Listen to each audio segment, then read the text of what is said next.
inmediatamente piensa en SHOT. SHOT, SHOT para que sea fácil de memorizar. Cada sigla hace referencia al origen que explicaría la presencia de shock circulatorio, cardiogénico, hipovolémico, obstructivo o distributivo.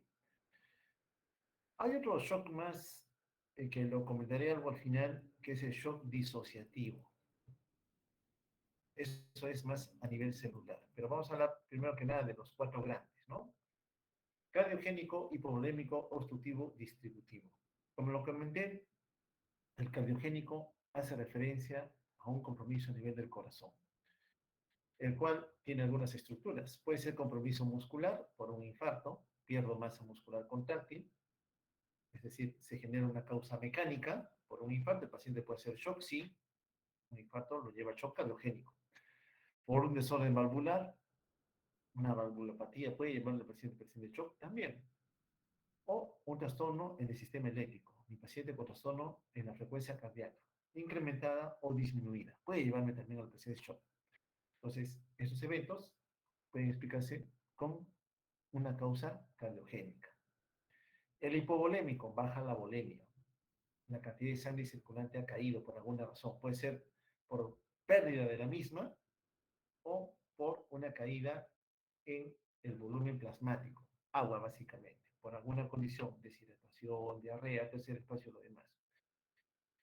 El obstructivo hace referencia a algún desorden que limite el llenado de sangre, es decir, son daños externos al corazón, un taponamiento cardíaco, por ejemplo, líquido acumulado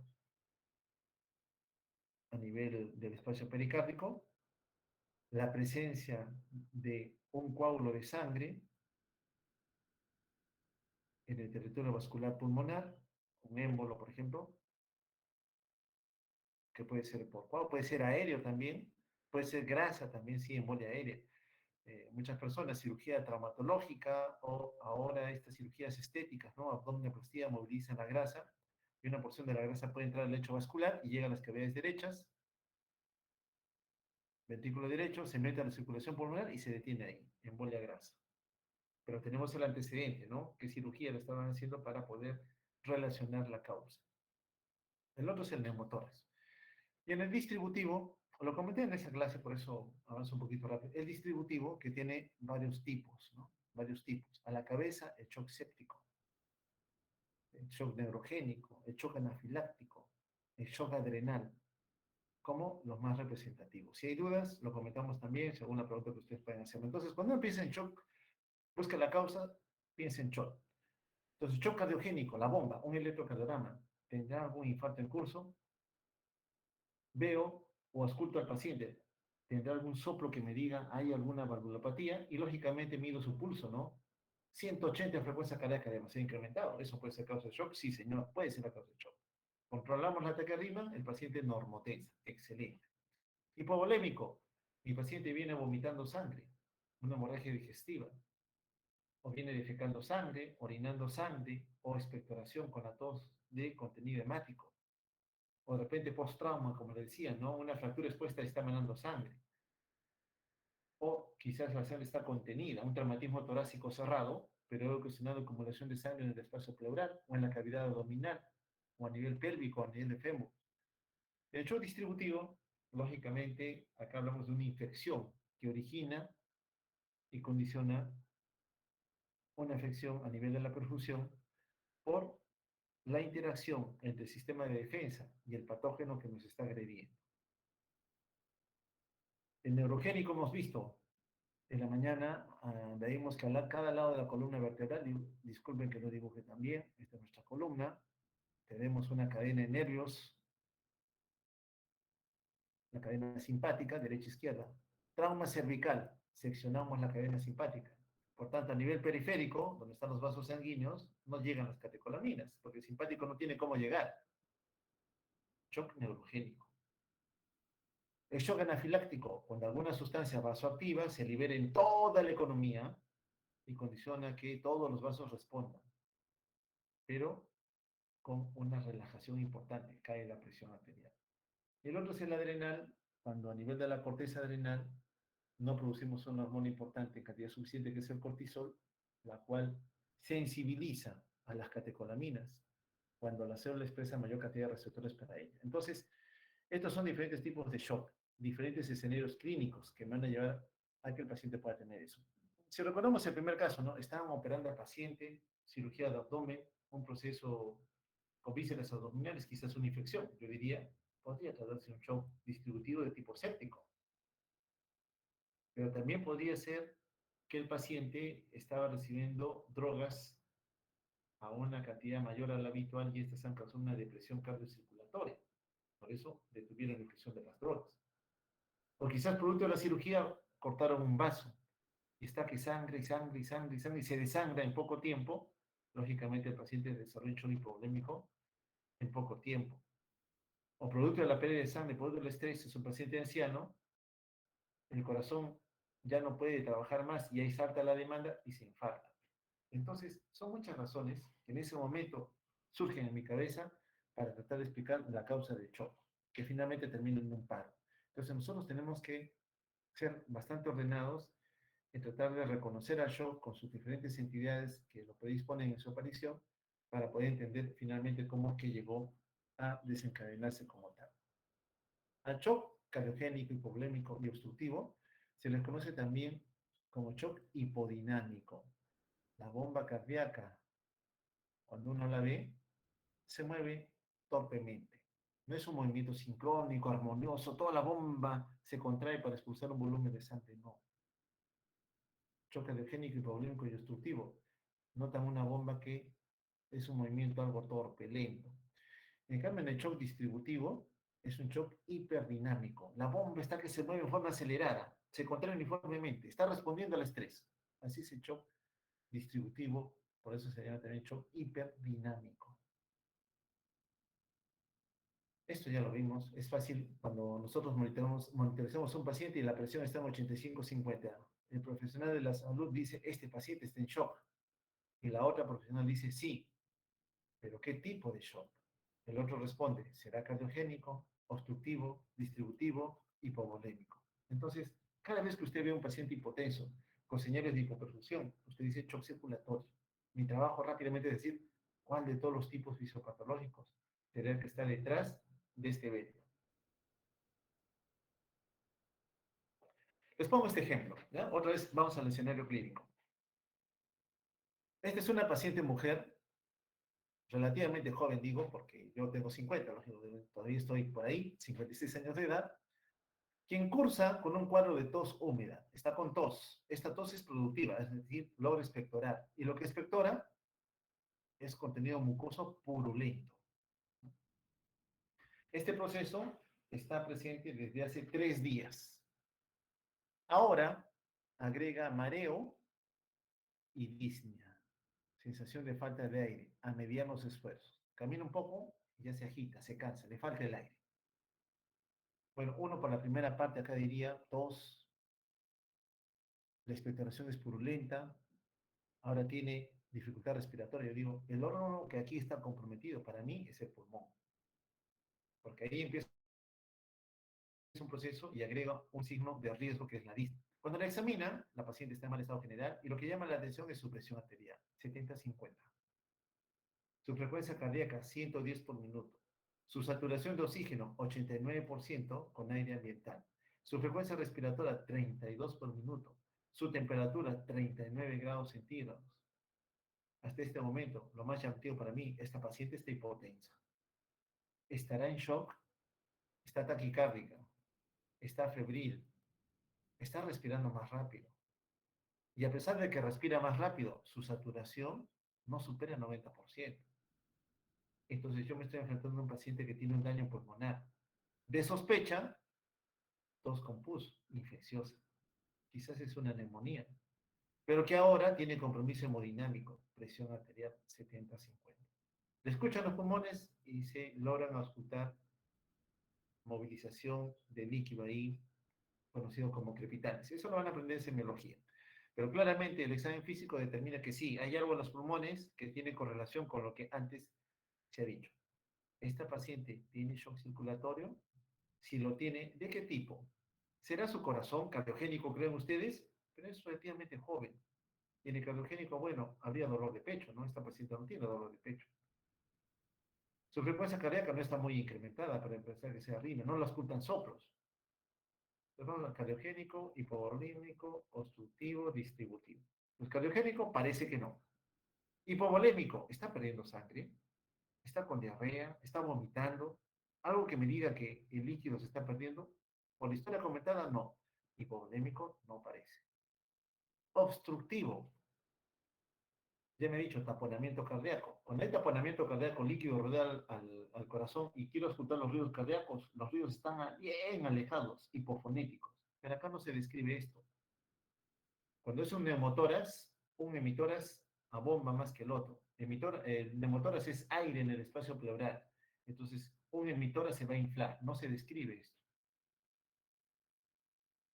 El obstructivo también puede ser por una embolia pulmonar. Pero en embolia pulmonar, para resumirlo, en una persona con embolia pulmonar, el 90% de los coágulos que llegan al corazón vienen de las venas de los miembros inferiores. Las venas de los miembros inferiores pueden formar coágulos y cuando llegan al corazón del lado derecho, se meten ahí y luego se meten al pulmón. Por eso se llama embolia pulmonar. Generalmente hay un coágulo en algún miembro. Para que coagule la sangre en un miembro significa que la persona no se mueve, la han operado, ha estado postrada sin movilizarse, etcétera, etcétera. Desde el momento que usted deja de caminar, de moverse, de flexionar los miembros algo, la sangre se enlentece en su circulación y se coagula. Ahí se forma un coágulo de sangre, por citar un ejemplo. Entonces, esta paciente no tiene esa sospecha de un cuadro obstructivo, no tiene, no reúne. Del distributivo, usted me ha dicho el séptico, cuando hay una infección, puede ser neurogénico, puede ser anafiláctico, puede ser adrenal. El anafiláctico, cuando ha consumido alguna sustancia, que puede ser una droga, un alimento, cualquiera, puede ser alérgico y está reaccionando de esa manera. El neurogénico, ya lo hemos visto, generalmente en trauma. El adrenal, bueno, ya había antecedentes y algunas características que no se ven en el paciente. ¿Será séptico? Para mí, yo diría, me parece séptico. ¿Por qué dice usted eso? Porque tiene pues tos productiva con expectoración purulenta, está con fiebre, yo digo, acá parece una infección, pues, ¿no? Pues yo directamente pensando en todos los tipos de shock, digo, este es un shock probablemente distributivo de causa infecciosa, es decir, un shock séptico, porque la historia de la enfermedad me lo está indicando así. Veamos este otro caso, es otro. Este es un paciente varón de 65 años de edad. Siempre que vemos una historia, yo recopilo antecedentes. ¿Qué paciente estoy enfrentando? Este paciente es algo mayor, ya mayorcito, pero que arrastra algunas enfermedades. Es diabético, es hipertenso, tiene hipercolesterolemia, es fumador pesado, es sedentario. Caramba, qué paciente problema, digo yo, este paciente. Justo me viene a mí mi turno, un paciente diabético y hipertenso. ¿Por qué lo trae? Súbitamente, luego de almorzar, presenta dolor torácico retroesternal opresivo, el apellido que yo no quería escuchar, opresivo, le aprieta el pecho, caramba, justo la línea media retroesternal, que se irradia a brazo izquierdo y junto con esto desarrolla diaforesis, mareo y dificultad respiratoria. Entonces, dolor de pecho que se irradia al lado izquierdo, diaforesis, sudoración profusa. Desde el momento que el paciente suda más, yo sé que un sistema o una rama del sistema nervioso autónomo se ha activado. ¿Quién favorece la sudoración? El sistema nervioso parasimpático, ¿cierto? No. El simpático inerva la glándula sudorípara, libera acetilcolina en la terminal nerviosa. Por eso es cuando el simpático se activa por cualquier causa, el paciente suda. Esa se llama respuesta adrenérgica, típica del paciente con patología coronaria cuando se descompensa, ¿no?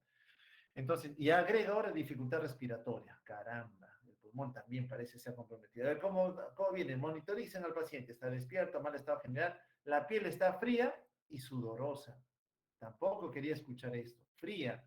Por algún lado, alguien me dijo que cuando la piel está fría y sudorosa, algo está pasando. Acuérdate, cuando el simpático se activa, sacrifica el flujo en órganos no vitales, la piel. Al tacto está fría, sudorosa, porque el simpático está estimulando que la glándula sudorípara secrete más sudor. Ya tiene explicación esto. Monitorizan la presión 80-50, también hipotenso. Taquicárdico, satura 88%, con FIO2 ambiental, respirando a 26 por minuto. Él no tiene fiebre. Le escuchan los pulmones y encuentran que hay ruidos, como que hubiera líquido, en los dos emitórax. ¿Ya? El pulmón derecho, el pulmón izquierdo, en los dos se escuchan ruidos como acumulación de agua, en los dos, no en uno. Los ruidos cardíacos regulares, taquicárdicos, y hay un tercer ruido presente. Bueno, entonces yo me pongo a analizar otra vez. Este es un paciente especial. También está con shock. Vamos a poner en negro, si es que el negro acá. También está con shock, ¿no? Si hablan de shock, yo digo shock. Inmediatamente en mi cabeza. Es la forma en que yo lo pienso rápido, ¿no? Así me organizo y tengo que pensar rápido, como les digo, en el paciente que está ingresando a mi emergencia. Digo, ¿no? Distributivo. ¿Será séptico? ¿Hay señales de infección del paciente? Por la historia que usted comenta, definitivamente no. ¿Será neurogénico? Trauma tampoco. ¿Será anafiláctico? ¿Alguna droga? ¿Algún alimento? Tampoco. ¿Será adrenal? Ay, perdón, ya me tocó. ¿Será adrenal por cortisol? Tampoco parece por ahí. Obstructivo, taponamiento cardíaco, neumotoras atención. Bueno, súbitamente empezó. Pero en un solo lado, en un solo emitora se encontraría el problema. Y acá encuentro que los dos emitoras, me dicen los dos, ambos emitoras, escucho ruidos anormales, no parecen neumotoras. ¿Será embolia pulmonar? Bueno, no tengo historia de que el paciente tenga alguna mala circulación en miembros inferiores, no ha sido operado, no está hospitalizado, no está postrado, etcétera, etcétera. Hipovolémico, ha perdido sangre, está deshidratado, algo tampoco. Cardiogénico, ¿será la bomba cardíaca? ¿Será mecánico el problema por un infarto? Oye, viejo, si te están diciendo que es diabético, hipertenso, hipercolesterolemia, fumador pesado y sedentario, tiene todos los factores de riesgo para decir infarto. Y ahora te viene con dolor en el pecho, con diaforesis, mareo y dificultad, evidentemente diría sí, pues mi primera sospecha es que sea un infarto. Valvulopatía, arritmia, no aparece tal. ¿Ya? Entonces acá mi shock por el contexto de la historia me orienta más a pensar que sea un shock circulatorio de causa cardiogénica por un infarto agudo de miocardio.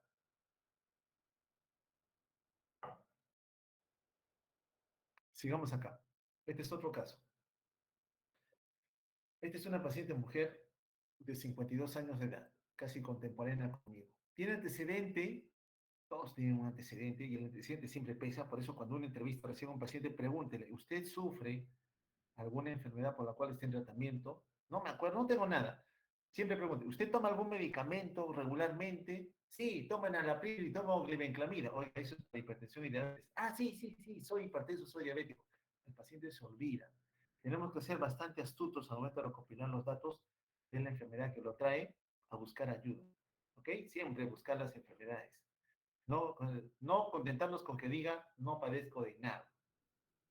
Muy bien, esta paciente nos dice tiene antecedente de una neoplasia maligna de colon, un cáncer de colon al final de cuentas. Está en tratamiento con quimioterapia, pero nos dice que en el último mes está en cama, no se puede levantar. Ingresa a emergencia porque en forma brusca, súbitamente, la paciente presenta dificultad respiratoria. Estaba tranquila, de repente no puede respirar bien, es súbito. Y con esto también presenta un dolor pleurítico. Se le examina, se le monitoriza y se encuentra que su presión arterial palpatoria está en 75 milímetros de mercurio. Palpatoria. Palpatoria significa que es la sistólica. O sea, la diastólica no se puede medir. Si la sistólica está en 75, la media debe estar mucho más abajo.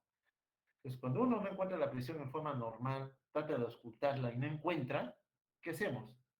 Sobre el lecho vascular que estamos examinando, generalmente es a nivel de la fosa anticubital, tercio interno, tercio medial, colocamos nuestro dedo, nuestro pulpejo dedo pulgar y sentimos la onda de pulso, ¿no? La amplitud del pulso. La encontramos, muy bien, y soplamos el manguito hasta que desaparezca la onda de pulso, comenzamos a desinflar y de repente en 75 siento la onda de pulso. Esa es presión arterial palpatoria. La empleamos cuando no podemos ocultar y el monitor al cual conectamos tampoco sensa nada. Pues evidentemente mi paciente está hipotensa. Frecuencia cardíaca incrementada, 110 por minuto. Satura 80%.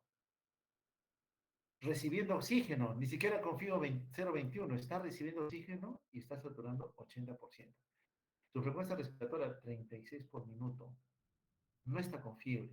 A nivel de tórax, los ruidos pasan bien. Cardiovascular, ruidos cardíacos, taquicárdicos. Caramba, otro paciente problema, decimos. Está con shock, los vuelvo a mi shot.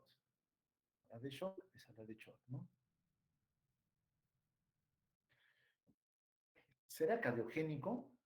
No le duele el pecho, no tiene antecedentes o factores de riesgo para una causa cardiogénica. Podría ser un infarto, sí, tal vez un poco alejado, no podría ya por ahí, causa mecánica. Arritmia, la frecuencia no va, valvulopatía tampoco. Hipovolémico, ha perdido sangre, está deshidratada, está con un cuadro de pérdida como una diarrea. No, no me den ese dato. Vamos, se va el hipovolémico. ¿Será obstructivo? ¿Será un taponamiento cardíaco? Mm, Acá dice que escuchan bien los ritmos cardíacos, están taquicárdicos, no, parece taponamiento. ¿Será un hemotoras? Bueno, un lado de los emitores no pasaría bien. Acá dice que los dos pasan bien. Por ahí no parece. ¿Será una embolia pulmonar? Mm, Recuerda, un paciente tiene un sistema de venas que confluyen hacia las cavidades derechas. Por arriba, vena cava superior, por abajo, vena cava inferior. Y el otro es el seno venoso coronario. Muy bien. Entonces aquí se tienen algunos problemas. Entonces que tenemos que buscar pronta solución. Hace un rato comentaba yo de que cuando tenemos un paciente con sospecha de embolia pulmonar, por lo general, la mayoría de coágulos que viajan por la circulación nacen en los miembros inferiores. Y para que un coágulo se forme acá, es decir, que en la vena haya un coágulo de sangre formado, se tiene que cumplir desde el punto de vista patológico la triada de Virchow. La triada de Virchow. El archienemigo de Koch. Ambos eran enemigos, ¿no? Ambos discutían en las escuelas académicas en Europa para ver quién tenía razón desde el punto de vista científico. Albert Koch era quien aisló el micobacterio en tuberculosis, aunque eso lo van a ver en micro, ¿no? Pero Virchow era su archienemigo. Virchow, ¿qué postuló? De que la formación de coágulos obedecía a tres desórdenes. Sí, miren, estamos hablando del siglo XIX, ¿eh? Los 1800 y algo más.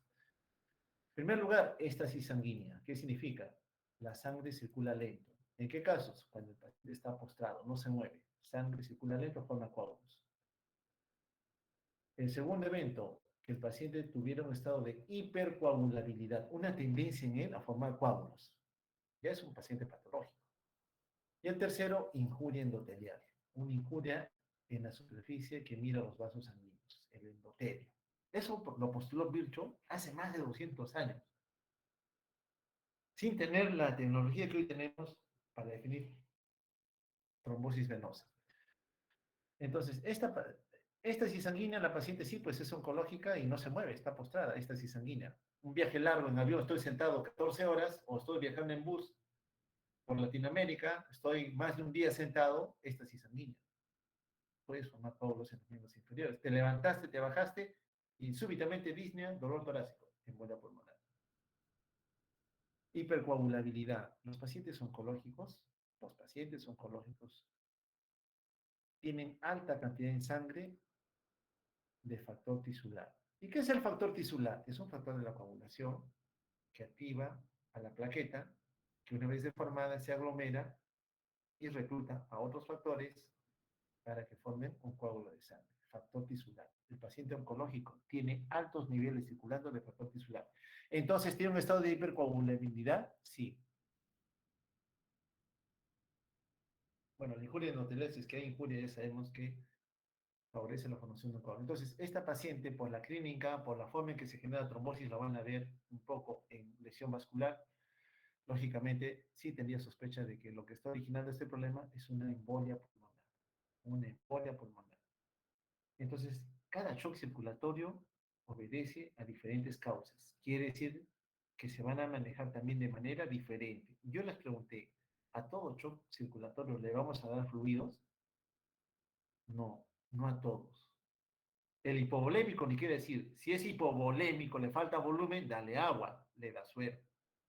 Al cardiogénico, falla de bomba y le vas a dar más agua, es más carga de trabajo. Puedes sobrecargar al corazón. no es mucho fluido. No, al cardiogénico, cuidado, no le des. En la embolia pulmonar, ¿le falta volumen de agua? No, al contrario, vas a estresar más las cavidades derechas. No estoy hablando mucho de embolia, pero este es el ventrículo derecho, esta es la cava inferior, esta es la cava superior. Lo que me están diciendo es que algún coágulo ha migrado, se ha metido en la aurícula derecha, se ha metido al ventrículo derecho y se ha metido luego a la pulmonar. Y ahí se ha quedado el coágulo. El coágulo no permite al ventrículo derecho mandar más sangre, no le facilita esto. El ventrículo derecho se estresa. ¿Y tú qué haces? Le doy suero, le doy más agua, más precarga a un ventrículo derecho que ya está haciendo trabajo por botar la sangre y tú estás dando más precarga. ¿Haces bien? No, tampoco. Entonces, no todo shock circulatorio se beneficia en fluidos. Cuando digan, ¿a shock circulatorio qué va a usar? ¿Suero? No. Según el tipo de shock circulatorio, cardiogénico, hipovolémico, obstructivo, distributivo, cada uno se maneja de manera diferente. Por eso es que tú tienes que saber qué tipo de shock es el que tiene el paciente para saber qué le vas a dar. Si es una embolia pulmonar, lo está chocando, es un coágulo acá. ¿Cuál es mi objetivo? Sacar al coágulo. Hay drogas que destruyen el coágulo. Eso debería ser. Si es hipovolémico, debe ser un volumen. Agua, no, de repente sangre, está vomitando sangre, falta sangre, tienes que indicarle transfusión de paquete globular. O sea, en relación a cada causa de daño, usted ofrece un tratamiento. No a ciegas a todos agua, no, no es así. En medicina no trabajamos de esa manera. Entonces, en el shock circulatorio, ya sabemos que es el shock. Los tres primeros son hipodinámicos, cardiogénico, hipovolémico, obstructivo, bajo índice cardíaco. La bomba tiene problemas para eyectar un volumen stroke en la economía. Por eso baja la perfusión, baja el flujo. El simpático se activa y aumenta la resistencia vascular. Y al aumentar la resistencia vascular, teniendo una bomba, un ventrículo izquierdo, que trata de botar la sangre, pero tiene poca fuerza para hacerlo, y tú le aumentas la poscarga porque estás aumentando resistencia, y simpático está tratando de aumentar esto y no puede, este claudica más rápido, lo llevas a la falla. En el hiperdinámico, típico el shock séptico, el corazón trabaja muy bien, incluso más de lo que debe trabajar. ¿Pero con qué se encuentra? Con que la poscarga ha disminuido. ¿Por qué? Porque los vasos arteriales tienen un músculo liso relajado. Por eso muchas veces a shock séptico van a encontrar que le llaman también shock vasodilatado. El músculo liso se ha relajado. Lo que quiero es que esté contraído para que aumente resistencia vascular periférica y aumente presión arterial. Ah, entonces si tú dices que en el shock séptico hay disminución de la resistencia, ¿qué vas a hacer? Le voy a dar una droga que haga que el músculo liso se vasocontraiga, vasoconstricción. Entonces a esa droga se le llama vasopresor. Aquí estás pensando. Viendo el evento que caracteriza ese shock, tú le estás dando un tratamiento farmacológico. Así trabajamos en medicina, entendiendo el proceso y le damos lo que necesita el paciente. No a ciegas le voy a dar todo, no. Dale lo que necesita, encontrando la causa del problema. Aquí, un lecho vascular, arterial, están circulando los elementos formes. Lo característico, lo que yo más veo en emergencia, ¿no? Un patógeno especial, agresivo, ingresó a la economía. Ahí está. Y tiene un par de flagelos que le ayudan en su movimiento. Él para hacer esto ya ha tenido que medir las consecuencias de su acción y ataca, ingresa a nuestra economía y como tal tiene productos que solo él tiene, patrones moleculares asociados al patógeno, sus endotoxinas en este caso, y las deja allí. Los eritrocitos pasan de largo, pero los leucocitos, células blancas, detectan el peligro. ¿Por qué? Porque tienen receptores.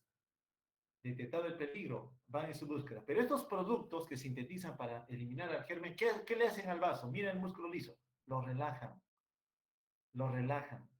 causan vasodilatación. Y si hay vasodilatación, la resistencia vascular periférica disminuye. Y si disminuye la resistencia vascular periférica, la presión arterial también disminuye. ¿Por qué? Repito otra vez, presión arterial es igual a gasto cardíaco por resistencia vascular periférica. El patógeno, cuando ingresó, indujo una respuesta del sistema de defensa que está haciendo que esta resistencia baje. Si baja esto, baja presión. Si baja presión, baja perfusión. Tu paciente hace shock circulatorio de tipo distributivo asociado a una infección. Entonces es un shock séptico. ¿Ok? Esto en términos sencillos. Miren cómo se altera la microcirculación. Parece en carreteras, ¿no? Pero notas que el flujo de eritrocitos por algún tramo es súper acelerado y por otros es algo lento, incluso retrógrado, porque las compuertas se abren en uno y otro sentido. Entonces, este flujo continuo con eritrocitos cargados de oxígeno, y lógicamente con sustratos energéticos, es microcirculación. En estado de vasodilatación, es un intento de compensación, como que mejorase el flujo allí, pero en el tiempo eso se va a agotar y no se va a sostener, y lógicamente va a inducir una serie de cambios que van a haber en fisiopatología de la infección. Lógico que tiene que haber shock séptico, esto va a ser severamente trastornado. Eso es a nivel microcirculatorio. Y tanto daño ocurre que vemos esto. Aquí están las células endoteliales, ya está ocurriendo el daño, ya el proceso injuriante persiste en el tiempo. Normalmente todo había sido contenido por la pared del vaso en el intravascular, afuera está el intersticio, ahí está una célula inflamatoria, pero de repente esas señales que acaban de liberarse inducen que el polimorfo nuclear exprese algunas proteínas de adhesión a la membrana endotelial y se detenga. Se detiene porque hay una señal de alarma que lo está convocando. ¿Y qué pasa con el endotelio? Permite la fuga.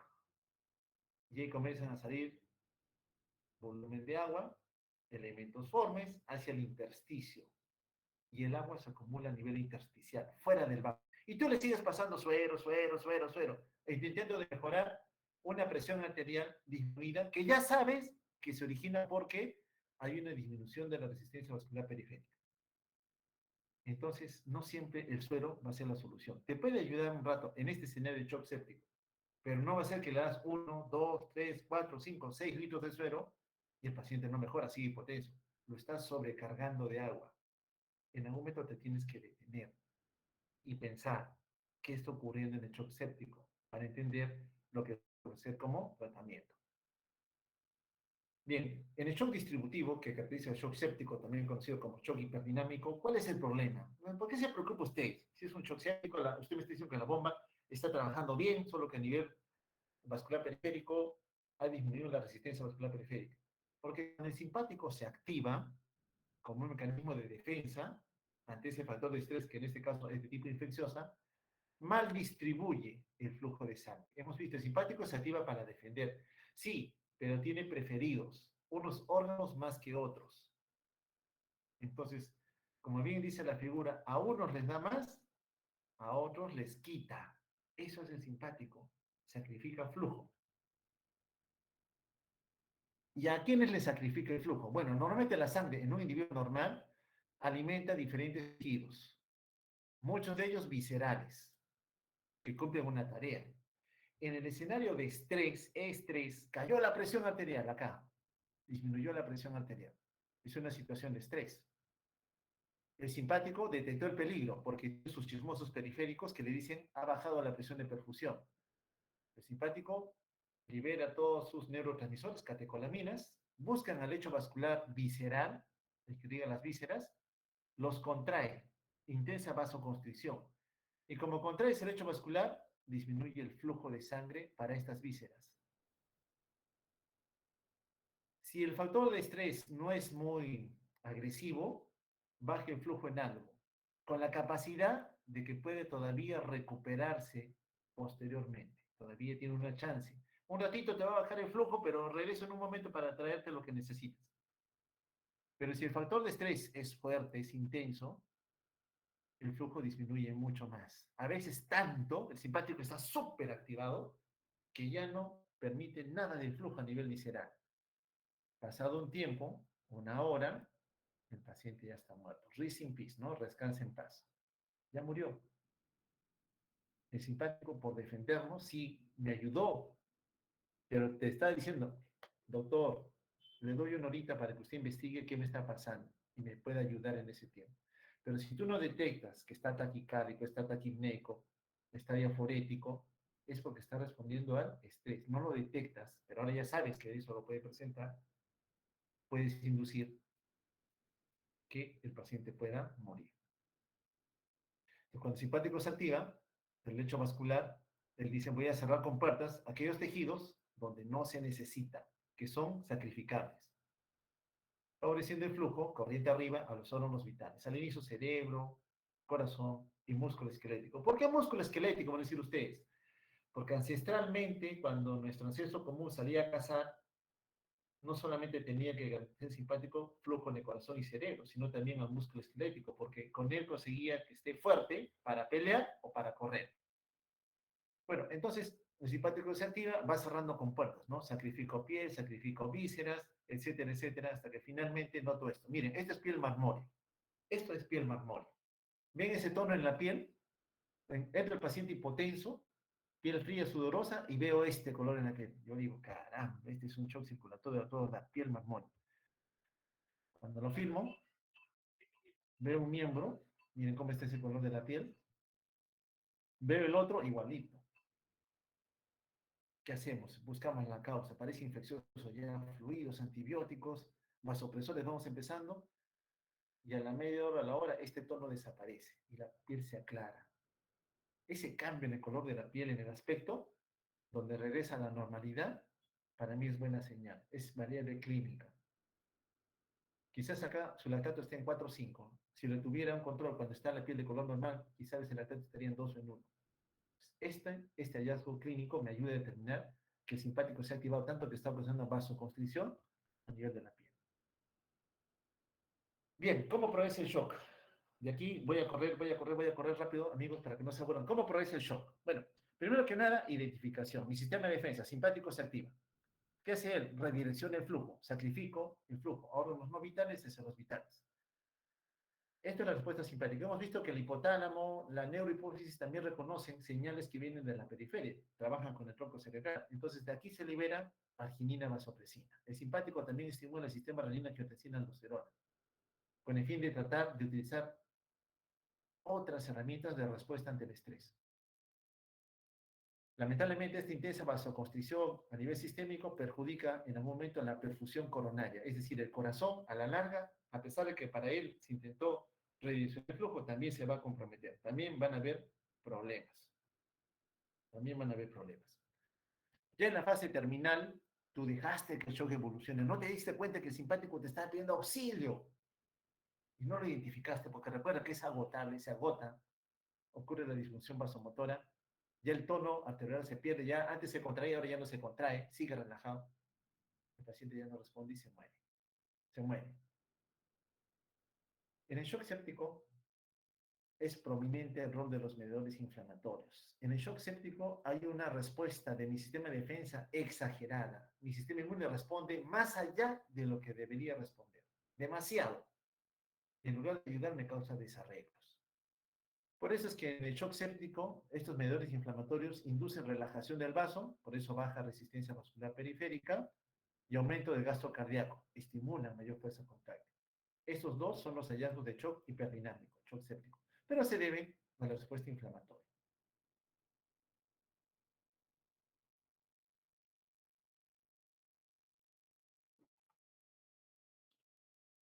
Entonces, estos memes que a veces salen publicados en el Face me llaman la atención, pero tienen mucha razón, ¿no? Cuando hay shock, el simpático se activa y el médico dice, bueno, no responde, está chocado, le voy a dar drogas que remedien al simpático. Le doy noradrenalina, le doy adrenalina, le doy vasopresina. Todas ellas actúan con los vasos. ¿Qué inducen? Vasoconstricción intensa. Por eso es que los riñones, la piel, los intestinos, los dedos, el cerebro están enojados porque el simpático les está quitando la sangre y la está promoviendo como sea que llegue al corazón. ¿Ya? A eso se debe esta imagen que están viendo aquí. Muy, muy llamativa y significativa, pero para guardar en su memoria también, ¿no? Lo que hace el simpático por garantizar el flujo de sangre al corazón. Que si no haces nada a la larga, este también va a claudicar en su función. ¿Y cómo es el metabolismo en el shock circulatorio? Bueno, ya sabemos que en el shock la perfusión cae. Si cae la perfusión, la oferta también disminuye, ¿no? Entonces, definitivamente va a haber un deterioro oxidativo. Hay menor oferta de oxígeno, todo debido a que el flujo sanguíneo ha disminuido. El simpático se activa y mal distribuye, repito otra vez, el flujo de sangre. A unos más, a otros menos. No olvidar que el consumo de oxígeno al inicio está incrementado. La célula viva todavía viva, extrae más oxígeno. Ya no extrae 30, 25%, extrae 40, 50, 60%. Pero ya cuando está en la fase terminal, está agonizando, ya no consume nada. Así se lo des, no te va a consumir nada. Ya está en camino haciendo todo. Adiós, gusto conocernos. Chao. Por eso es importante que a nivel microcirculatorio mejoremos la irrigación. Tengo que saber aquí cuánto está consumiendo la célula. No contentarme con aumentar la presión a 120, 80. Eso es macro. Tú buscas siempre cómo está la microcirculación. ¿Cómo la evalúas? Saturación venosa central de oxígeno y nivel de lactato. Así la evaluamos. Clínicamente, como piel marmórea. Lo reanimas, la piel recuperó su color normal. Ya no está fría, ahora está tibia. Ya no está sudorosa, ahora está seca. Esas son variables clínicas. Estaba inconsciente el paciente, ahora está despierto. No orinaba, ahora orina. Entonces, esas variables ya las entendemos, porque hemos cogido al paciente a tiempo, lo hemos reanimado a tiempo. Pero si tú no te das cuenta, o el paciente llega tarde, o sabiendo que se tiene que quedar, rechaza el internamiento y pide retiro voluntario, lógicamente eso lo compromete. Porque, como sea, la célula va a buscar sobrevivir en un ambiente sin oxígeno, a través de la generación de poco ATP, acumulando lactato. A nivel celular, bueno, ya sabemos que la mitocondria pues es la directamente afectada, así es como es útil para generar ATP, como lo dijimos en algún momento, también genera la muerte celular por apoptosis. El metabolismo, decimos, ¿cómo está en el shock circulatorio? Bueno, como la célula está hambrienta de oxígeno y tiene que sobrevivir como sea, sus tasas metabólicas aumentan. Y si aumenta el metabolismo celular, también aumentan los residuos. ¿Cuáles son? Dióxido de carbono se incrementa. Se incrementa. Menos oxígeno le das, más estresada está la célula, más metabolismo para generar ATP tiene, pero produce más dióxido de carbono. Significa que, entonces, lo que usted me está diciendo, si en el lado arterial usted le da casi 100 de oxígeno, por el lado venoso debe regresar 70, esa es una variable de que hay consumo, de que la microcirculación está aceptable. Sí, eso le he dicho. Ahora, usted me dijo que en el lado arterial la concentración de dióxido de carbono más o menos es de 40 y ese lado venoso más o menos es de 44, 45, sí. ¿Qué pasa si en el lado venoso me viene 60 de dióxido y en el lado arterial está en 40? Esa diferencia, en el lado venoso está regresando harto CO2 versus el que ingresó por la vía arterial. ¿Qué significa? Que la célula todavía está viva, está estresada y ha aumentado su tasa metabólica para producir más ATP. Eso le está diciendo. Entonces, medir la gradiente de CO2 en el lado venoso menos el CO2 en el arterial, ¿también evalúa microcirculación? Sí. Quiere decir usted que tiene tres herramientas para ver microcirculación. La saturación venosa de oxígeno, el nivel de lactato y el delta CO2, que es medir el CO2 en la aurícula derecha, digamos, voy a poner un ejemplo más cercano, 50, y restarle lo que esté en el lado arterial. Si este valor es mayor o igual a 6, mayor o igual a 6, significa que a nivel microcirculatorio hay problemas. Entonces, usted tiene tres herramientas que sí o sí tiene que hacer en los pacientes. Para los que siguen el muro de tips en fisiopatología, esto lo comenté hace tiempo, está ahí, si hay casos también lo van a ver ahí para que se pueda entender y reforzar los conocimientos, ¿ok? Entonces, ¿cómo reconozco el shock? Ya, para terminar. Primero que nada, su paciente puede venir hipotenso. Su pregunta es, ¿está en shock o no está en shock? Bueno, todo paciente para que esté en shock tiene que tener manifestaciones clínicas de hipoperfusión. ¿Cuáles son? Su estado mental está alterado, está confuso, ido, no responde. La piel está marmórea, sudorosa. Los riñones orinan poco. Viene con taquicardia. Y si es de laboratorio, un nivel de lactato elevado. Tiene hipotensión y estas variables, usted dice, sí, mi paciente tiene shock circulatorio. Este es el diagnóstico. Ahora su trabajo es medir cuál tipo, distributivo, hipovolémico, cardiogénico u obstructivo. El más frecuente, el que más vemos es el shock séptico, es el que más vemos. Entre el cardiogénico y el hipovolémico comparten el otro porcentaje importante. El obstructivo casi no lo vemos, sí lo hemos visto con alguna frecuencia, pero no tan frecuente como el shock séptico, ¿no?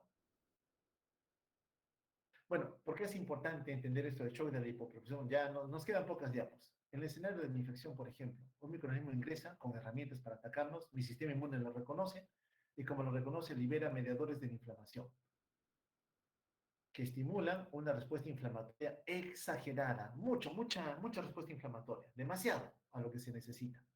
Tanta inflamación condiciona que esas citoquinas que se han liberado en su gran mayoría causan disregulación inmune, alteración hormonal, cambios metabólicos, disfunción mitocondrial, disfunción microvascular, disfunción endotelial, alteraciones de la coagulación. ¿Y todo esto qué hace?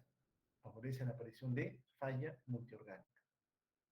Aparte de comprometer la perfusión, esos medidores inflamatorios causan más daño. Eso ocurre en el shock séptico especialmente. ¿Ya? Radicales libres, bueno, cuando hay deficiencia en los mismos, los radicales libres que se forman producto de la hipoperfusión dañan membranas de la célula o de las organelas y destruyen. Lamentablemente ocurre así. Bueno, este es el escenario de shock, entonces, tal y cual como lo enfrentamos. Les decía y repetí, todo shock circulatorio hay que dar fluidos. Bueno, tú dices, bueno, sí, hay que darle fluidos. Muy bien, tú le das fluidos a un paciente. Comienzas a darle solución salida, como dicen muchos, o cloruro de sodio. Hay que darle cloruro de sodio, está hipotenso. Dale. En algún momento, el cloruro entra por las venas. Por tanto, ingresa a las cavidades derechas. El ventrículo derecho tiene mucha precarga, demasiado. Ya no puede moverla, ya no puede inyectarle a la circulación pulmonar. Entonces, le estanca en el lecho venoso. En forma retrógrada, llega al glomérulo renal. El glomérulo renal, recuerda, tiene una arteriola aferente, penacho de capilares, una arteriola eferente. Capilares peritubulares que acompañan al sistema tubular y luego llega a la vena renal. Se dibuja en azul. Y luego llega a la vena renal. Acá está la vena renal. Pero como la sangre se ha estancado acá, porque no, mucha precarga, tú le has dado 4, 5, 6, 7, 8 litros de cloruro y no mejora la presión, se sobrecarga y se estanca la sangre. Se estanca, regresa. Esta es la arteriola eferente, esta es la aferente, sangre queda acá. Congestiona todo. ¿Qué va a hacer esto? Congestiona al glomérulo renal. Al final, este claudica y ocasiona la oliguria. Mucho volumen de sangre afecta luego a las cavidades izquierdas. El ventrículo izquierdo ya no puede bombear la sangre, está agotado. Como el ventrículo izquierdo recibe sangre del pulmón, la presión hidrostática transmitida retrógradamente inunda los alvéolos de agua, edema agudo pulmonar, y tu paciente hace falla respiratoria. Entonces, cuando damos fluidos a mano llena, sin definir cuál es la causa del problema, ocasionamos más problemas. El paciente no vino con falla renal, el paciente no vino con falla respiratoria. Tú se la ocasionaste por darle fluidos cuando no las necesitaba. Conclusión, simplemente darle al paciente lo que necesita en relación a la causa del shock. Siempre buscar la causa del shock circulatorio. Entonces, ¿cómo lo enfrentamos? Primero, identificación precoz, manejo agresivo, corregir la causa y darle soporte al paciente.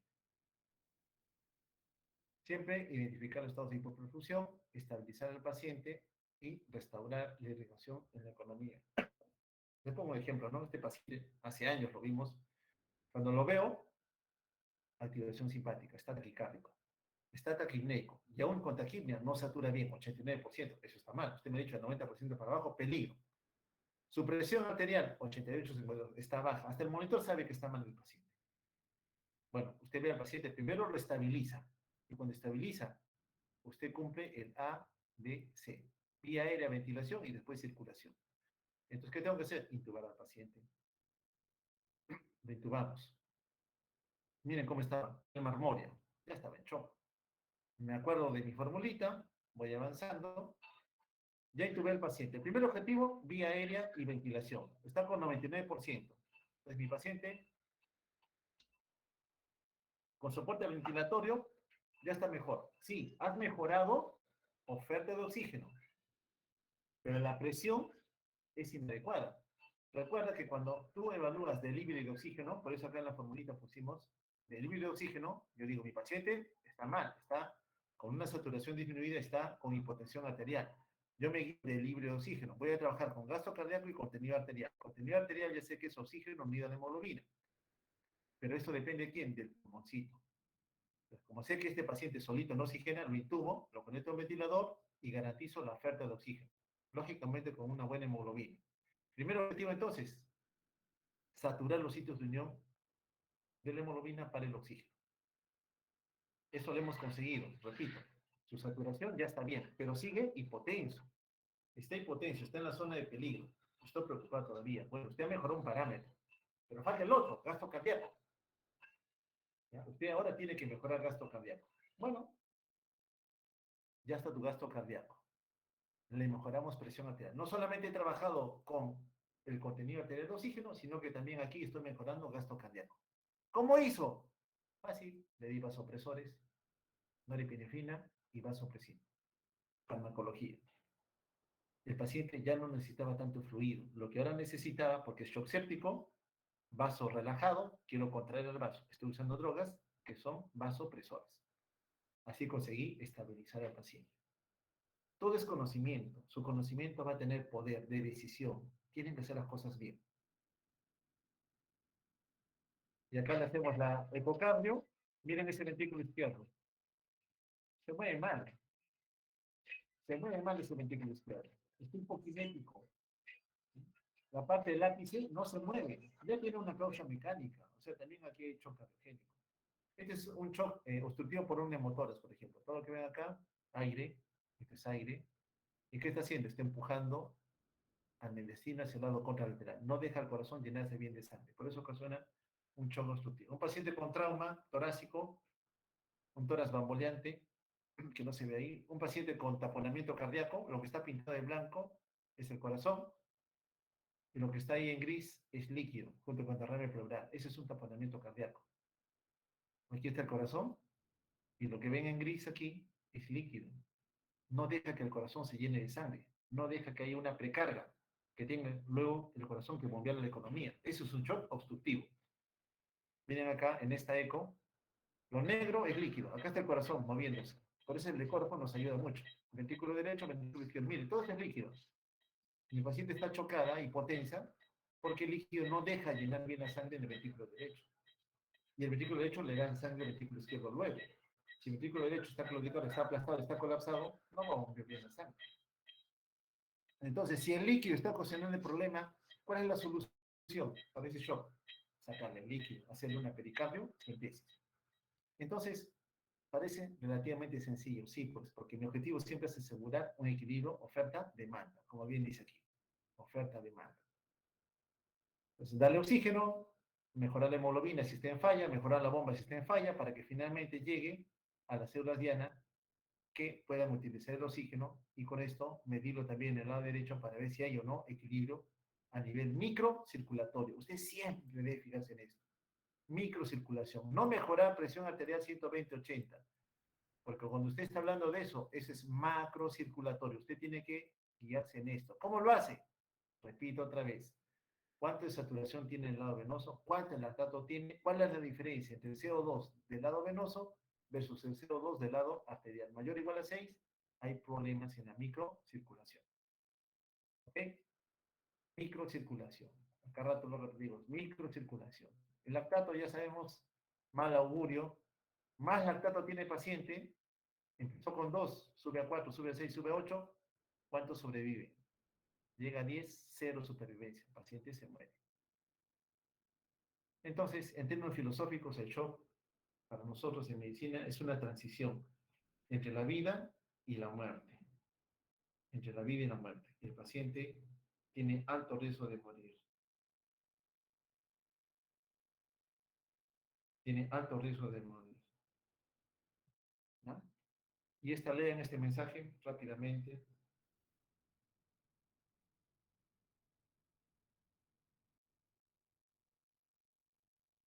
Lo leerán conmigo, ya estamos terminando. En filosofía, siempre estudiamos cuestiones pues que a veces salen de la regla, ¿no? Pero tenemos que aceptarlo porque nos obligan muchas veces a filosofar de vez en cuando. Es como estar en un cuarto oscuro buscando un gato negro. Difícil, ¿no? Buscar un gato negro en un cuarto oscuro. Peor si no hace ruido. La metafísica es estar en un cuarto oscuro buscando un gato negro que sabemos que no está allí. ¿Y por qué lo buscas? Si sabes que no está allí. La teología es como estar en un cuarto oscuro buscando un gato negro que no está ahí y además gritas, lo encontré, simplemente para convencer a los demás.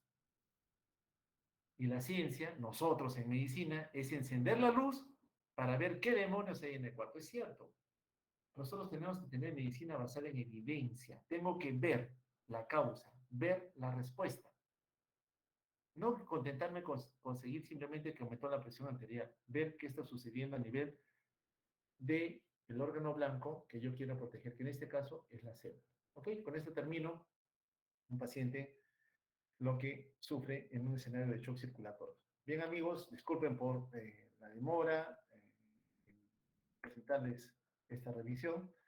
No sé si de parte de ustedes tienen alguna duda, pregunta, comentario que quisieran compartir conmigo.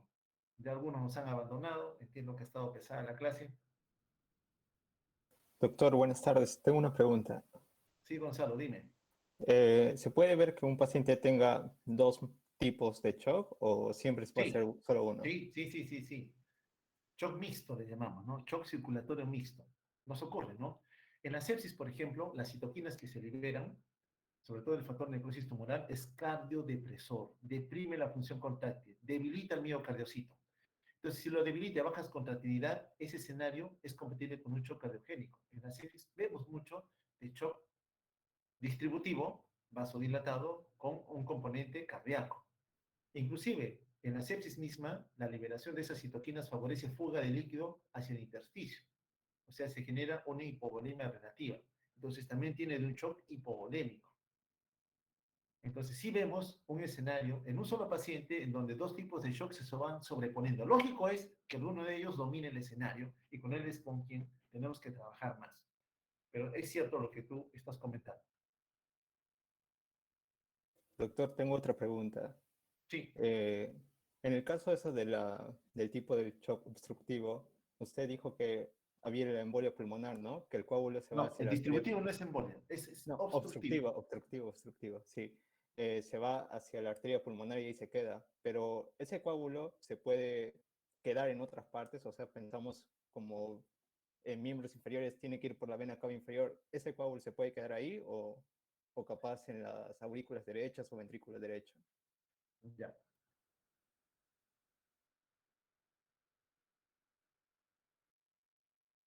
A ver, ¿estoy compartiendo o no? Sí, sí estoy compartiendo.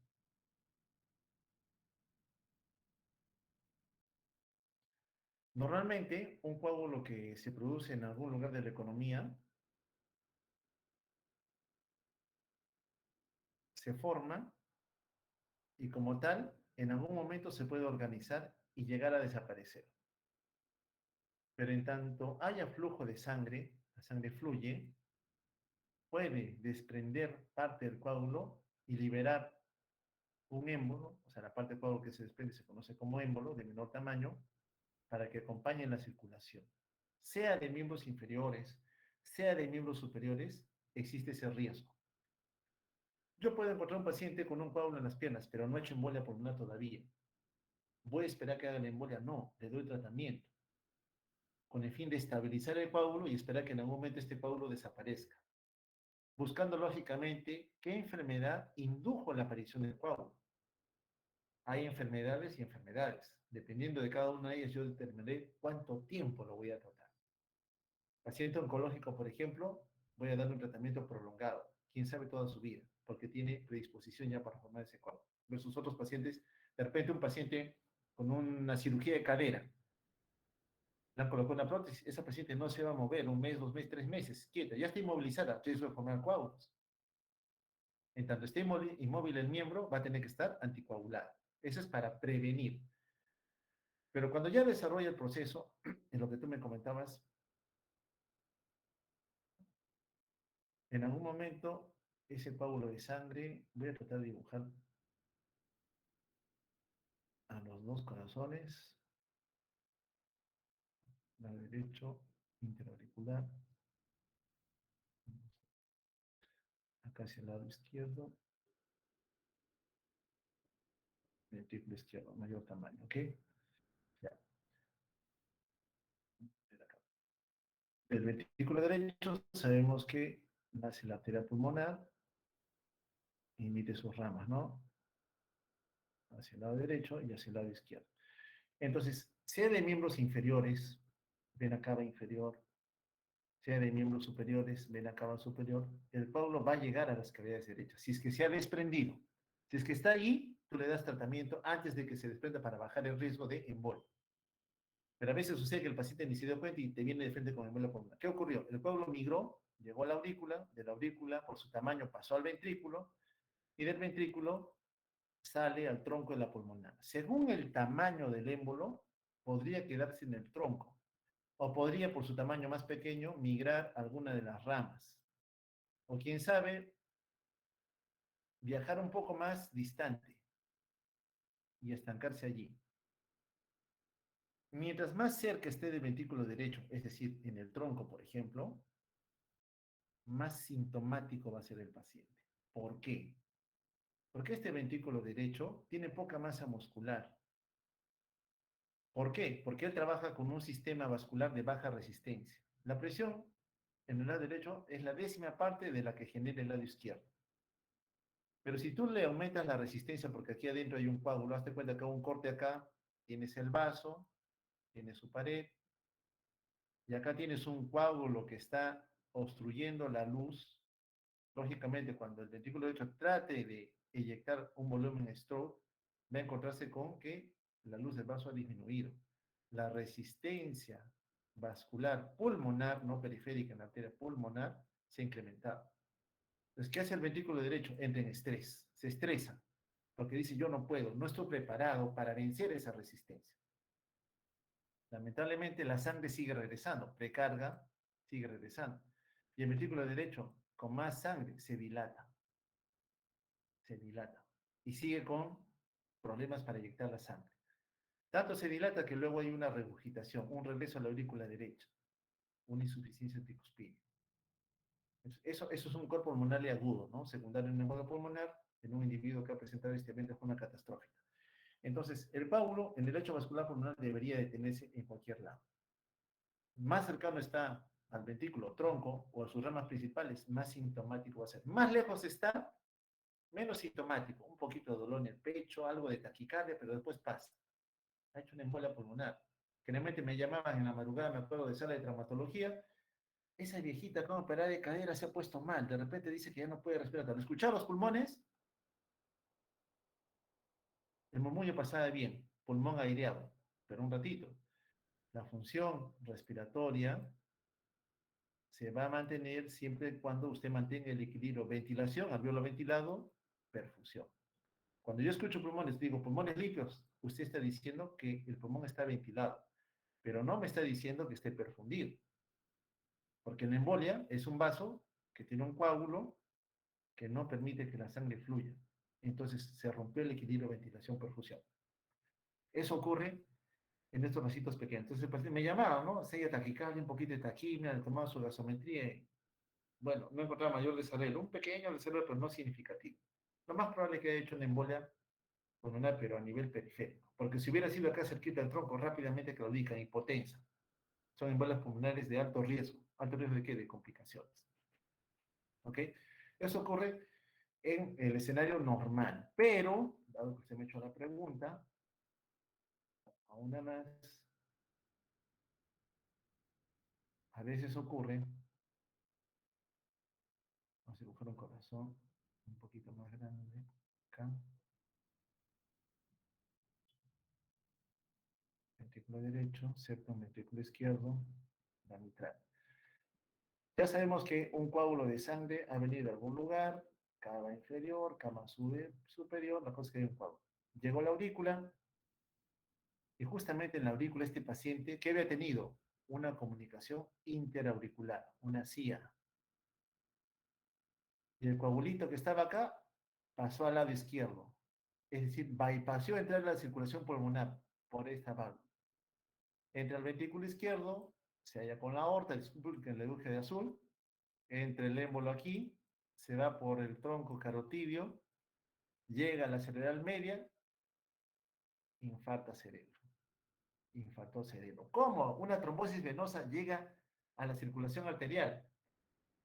Antes no nos preguntábamos, ¿no? ¿Cómo ocurre esto? La ecocardiografía solucionó el problema, la respuesta a la interrogante. Tenía una comunicación entre las aurículas. A eso le llamaban o le llaman, perdón, embolia paradójica. ¿Dónde lo leí? New England Journal of Medicine, allá por el año 2000.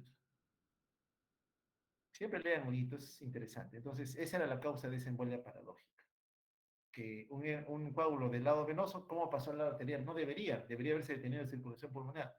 Pero si hay comunicación entre aurículas o de repente entre ventrículos, que también existen, el coágulo puede bypassar la circulación pulmonar. Ok, no sé si estamos claros con eso o tiene usted alguna duda, pregunta más, o alguno de sus compañeros quizás.